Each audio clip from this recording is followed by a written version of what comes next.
حضرت عباس علمدار امام حسین علیہ السلام پر جان نثار کرنے والے بھائی تھے۔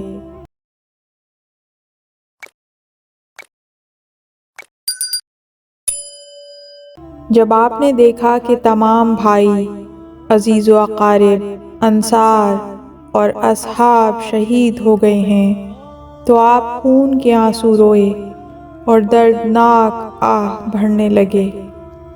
آپ شہیدوں کے غم میں زار و قطار روتے تھے اور پروردگار عالم کی ملاقات کے لیے بےتاب ہو گئے۔ روتی آنکھوں سے علم اٹھایا اور بھائی کے پاس آئے اور عرض کیا، اب مجھے بھی اجازت دیں تاکہ میں بھی اپنی جان قربان کر دوں۔ یہ سن کر حضرت امام حسین علیہ السلام اس قدر شدت سے روئے کہ قمیض بھی تر ہو گئی۔ پھر فرمایا، اے بھائی، تم تو میرے لشکر کے علمدار ہو، تمہارے پاس تو افراد اور میرا لشکر جمع رہتا ہے، جب تم چلے جاؤ گے تو ہمارا اجتماع منتشر اور ہماری آبادی بربادی میں بدل جائے گی۔ حضرت عباس علیہ السلام نے عرض کیا، میری روح آپ پر قربان ہو جائے، میرا دل دنیا سے اکتا چکا ہے، مرنا اس زندگی سے بہتر ہے کہ آپ اور اہل بیت کو دشمنوں کے ہاں اس طرح پریشان اور خوار دیکھوں، بچوں کی العطش العطش کی آوازیں سنوں، مجھے اجازت دیں کہ ان ظالموں کو انتقام کی تلوار کا مزہ چکھاؤں۔ امام نے اجازت دینے کے علاوہ کوئی چارہ نہ دیکھا تو فرمایا، اے بھائی، اگر آپ کا مفقود میدان میں جانا ہے تو پہلے ان کو وہ پیغام دینا جو میں تمہیں دیتا ہوں، اگر انہوں نے اس کو نہ سنا اور اس پر عمل نہ کیا تو پھر ان سے جنگ کرنا۔ جب شجاعوں کے سردار کو قبلہ عالم سے اجازت ملی تو محکم پہاڑ جیسے بدن اور مستحکم دل کے ساتھ میدان میں قدم رکھا۔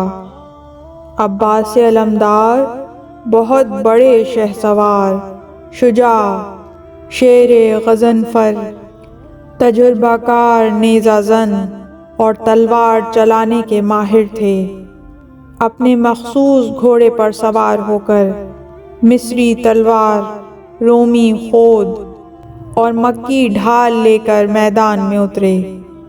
میدان کے درمیان گھوڑے کو روکا اور رکابوں سے پاؤں نکال کر ایک نعرہ لگایا، یا قوما انتم کفرتم ام مسلمون، اے بے حیا گروہ، تم کافر ہو یا مسلمان؟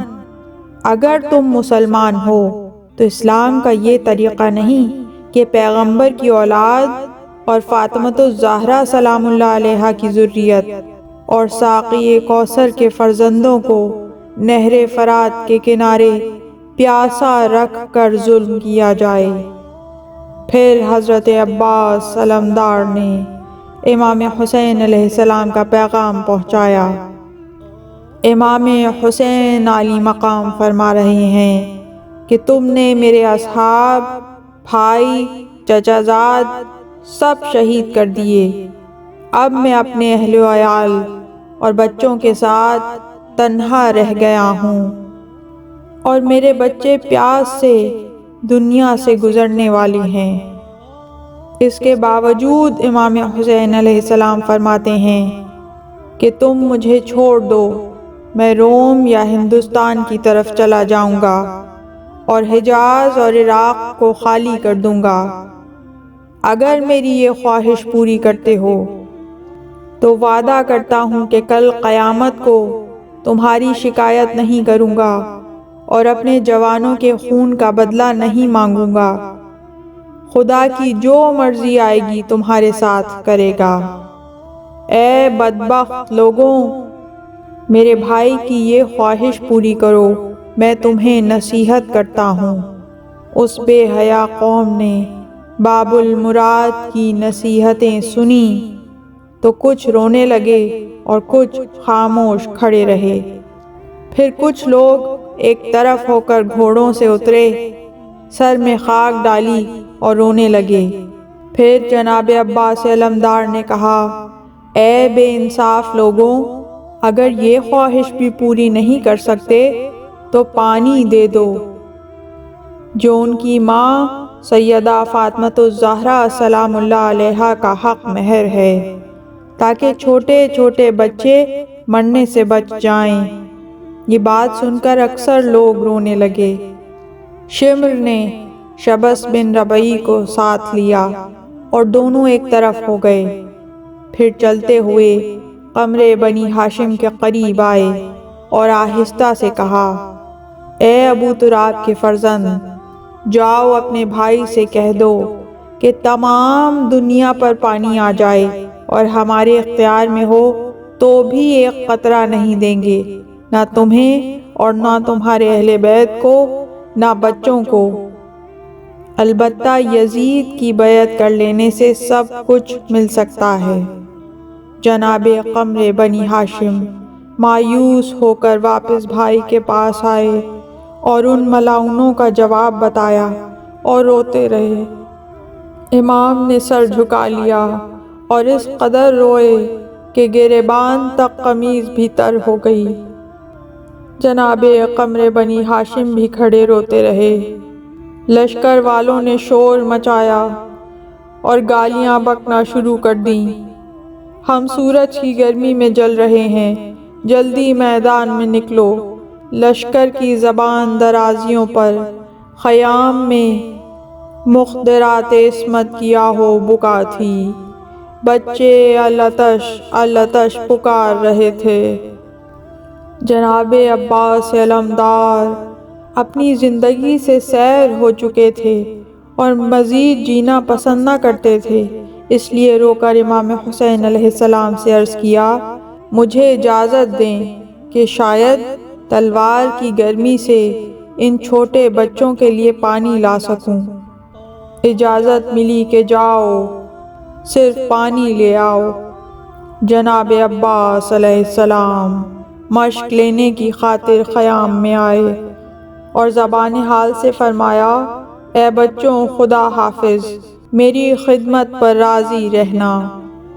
جب مخدرات عصمت نے الوداع کی آواز سنی تو تمام بیویاں پریشان اور اضطراب زدہ ہو گئیں، اور اسی کیفیت میں سیدہ زینب سلام اللہ علیہا غش کر گئیں اور باقی مخدرات کا گریہ بلند ہوا۔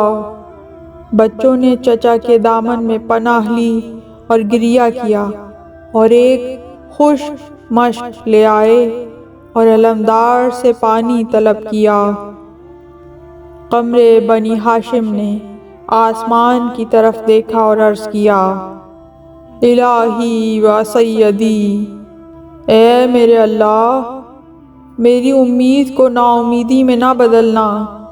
کاش ایک مشق پانی ان بچوں کے لیے لا سکوں۔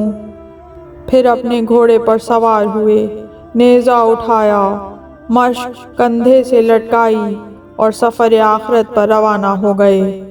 عمر سعد ملعون نے دریائے فرات پر 4000 سواروں کو بطور موکل مقرر کر رکھا تھا کہ امام حسین علیہ السلام کا کوئی شخص فرات کے پانی کو دیکھ بھی نہ سکے۔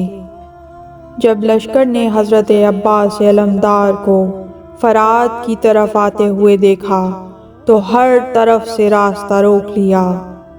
حضرت عباس علمدار نے نعرہ حیدری لگاتے ہوئے فرمایا، اے بدبخت قوم، کیا یہی مسلمانی ہے کہ اس پانی کو سور، بھیڑیے اور یہود و نصارہ تو پی رہے ہیں، لیکن اولاد پیمبر پیاسی مر رہی ہے۔ اس کے بعد حضرت نے حملہ کر دیا اور نعرہ حیدری بلند کر کے ان کو فرات کے کنارے سے ہٹا دیا تو ان ملعونوں نے تیروں کی بارش کر دی۔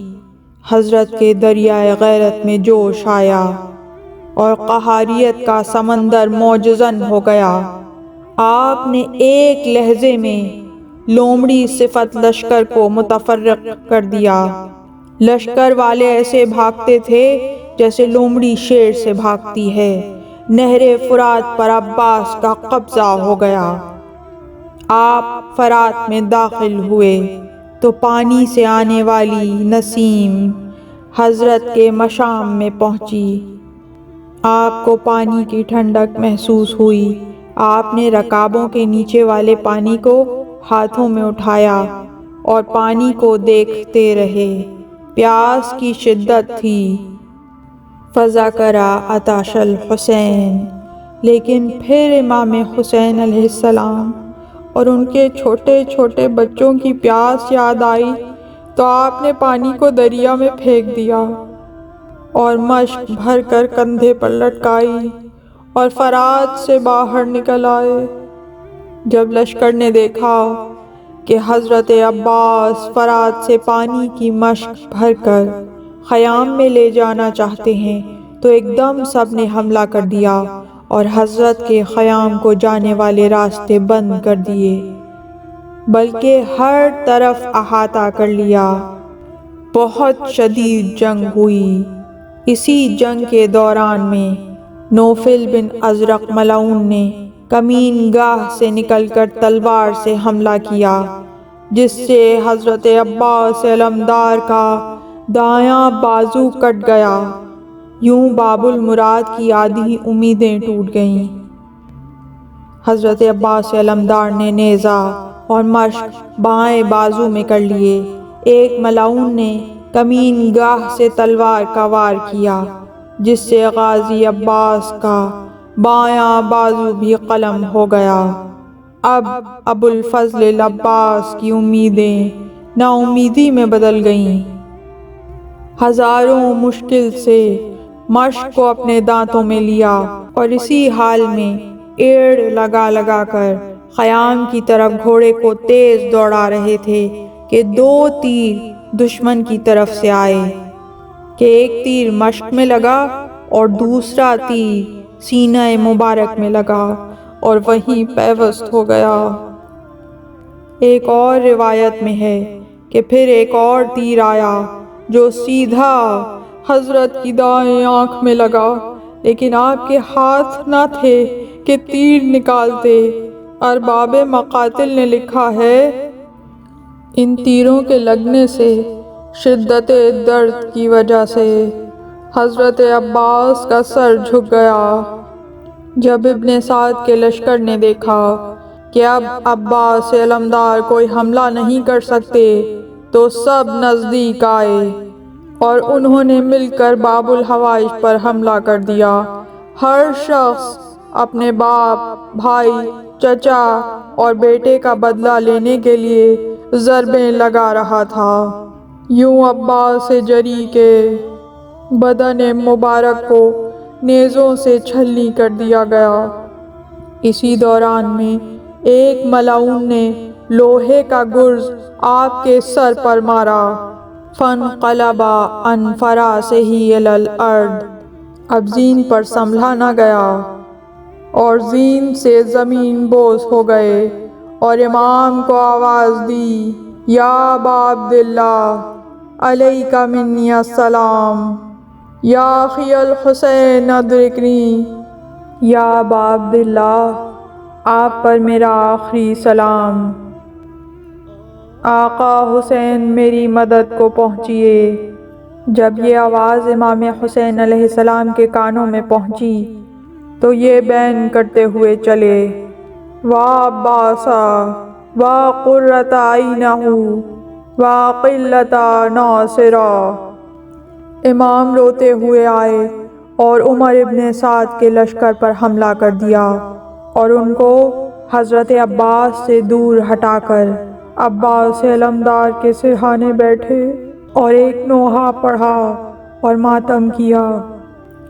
اب امام نے چاہا کہ لاشِ عباس کو خیمے میں لے جا سکیں، مگر عباس علمدار کی لاش کثرت زخم اور جسم کے ٹکڑے ٹکڑے ہو جانے کی وجہ سے قابل حال نہ تھی، اور بعد میں سید سجاد نے آپ کو وہیں دفن کر دیا جہاں آپ شہید ہوئے تھے، کیونکہ آپ کا بدن ٹکڑے ٹکڑے ہو گیا تھا۔